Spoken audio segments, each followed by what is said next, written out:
முந்தியெல்லாம் நாங்க கடைக்கு டீ குடிக்க போனா, கண்ணாடி கிளாஸ்ல தான் எங்களுக்கு கட்டாயம் டீ தருவாங்க. ஆனா, இப்பல்லாம் ஏதோ ஒரு பிளாஸ்டிக் கப்ல தான் எங்களுக்கு இந்த டீய தாராங்க. இந்த பிளாஸ்டிக் கப்புகள்ல சூடான பானங்கள குடிக்கிறதாலயோ, பிளாஸ்டிக் தட்டுகள்ல சூடான உணவுகள அருந்துறதாலயோ, மனிதர்களுக்கு நிறைய உடல்நல பிரச்சனைகள் ஏற்படுது.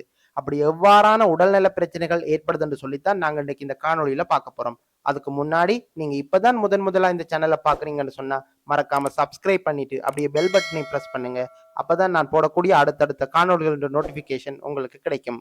இந்த மக்கள் உணவகங்களுக்கு செல்லுகின்ற பொழுது என்ன நினைக்கிறாங்கன்னு சொன்னா, ஏற்கனவே ஒருவர் பாவிச்ச கண்ணாடி கிளாஸையோ அல்லாட்டி தட்டையோ கழுவி பாவிக்கிறத விட, இந்த புதிதாக உள்ள பிளாஸ்டிக் கப் அல்லாட்டி பிளாஸ்டிக் தட்ட பாவிக்கிறது வந்து ஆரோக்கியமானதும், சுத்தமானதும் அப்படின்னு சொல்லி நினைக்கிறாங்க. உண்மையிலேயே ஏற்கனவே ஒருவர் பாவித்த கண்ணாடி கிளாஸினையோ அல்லாட்டி சில்வர் தட்டினையோ கழுவி பாவிப்பதனை விட இந்த பிளாஸ்டிக் பொருட்களை பயன்படுத்துறது தான் ஆபத்தானது. மக்கள் அறியாமையின் காரணமாகத்தான் இந்த பிளாஸ்டிக் பொருட்களை பயன்படுத்துறது ஆரோக்கியமானதும் சுத்தமானதும் அப்படின்னு சொல்லி நினைக்கிறாங்க. இந்த பிளாஸ்டிக் கப்புகள்ல சூடான பானங்களை நாங்க விடுகின்ற பொழுது அது ஒழுகாம இருக்கணும் என்றதுக்காகவே பல்வேறு கெமிக்கல்களை சேர்த்து தான் அந்த கப்பை செய்கிறாங்க. ஆனால் நாங்க விடுகின்ற பானத்தின் அதிக சூட்டின் காரணமாக அவ்வாறு சேர்க்கப்பட்ட கெமிக்கல்கள் இந்த பானத்துடன் கலந்து எங்களுடைய வயிற்றுக்குள் செல்வதற்கான வாய்ப்புகள் அதிகமாகவே காணப்படுது.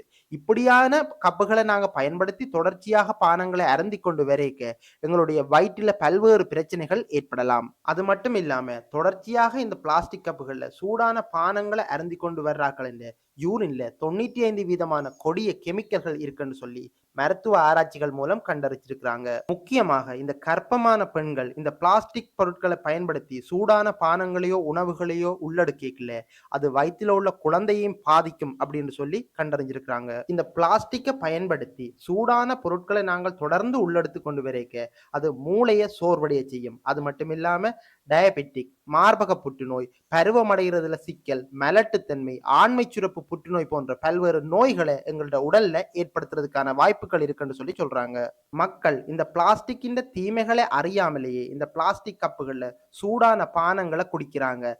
பிளாஸ்டிக் தட்டுகள்ல சூடான உணவுகளை இட்டு சாப்பிடுறாங்க.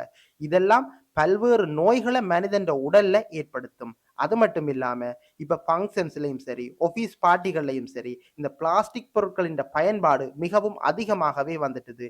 சுத்தப்படுத்துற ஈஸிக்காகவும் பயன்படுத்துற இலகுக்காகவும் இந்த பிளாஸ்டிக் பொருட்களை அதிகமாகவே ப்ரொமோட் பண்றாங்க. அநேகமான உணவகங்கள்ல சூடான உணவுப் பொருட்களை பிளாஸ்டிக் பைகளில தான் பார்சல் பண்ணி கொடுக்குறாங்க. நாங்க இந்த பைகளை எடுத்து சென்று வீட்டுல உணவு உண்ணேக்கில்ல. இந்த பிளாஸ்டிக் பொருட்கள்ல உள்ள உணவுகளை மட்டும் உண்ணாமல் அதுல இருந்து உணவுகள்ல சேர்ந்த கெமிக்கல்களையும் சேர்த்துத்தான் உண்ணுகின்றோம். இந்த உணவுகள் எங்களுக்கு பல்வேறு உடல்நல பிரச்சனைகளை ஏற்படுத்துது. எனவேதான் தொடர்ந்து நாங்க இந்த பிளாஸ்டிக்கை பயன்படுத்தி கொண்டு வரைக்குள்ள அது மனித உடலுக்கு மட்டும் இல்லாமல் சுற்றுச்சூழலுக்கும் பேராபத்தை ஏற்படுத்தும். எனவே பிளாஸ்டிக்கை தவிர்ப்போம், ஆரோக்கியமாக வாழ்வோம். மீண்டும் புதியதொரு காணொளியில் சந்திப்போம். நன்றி.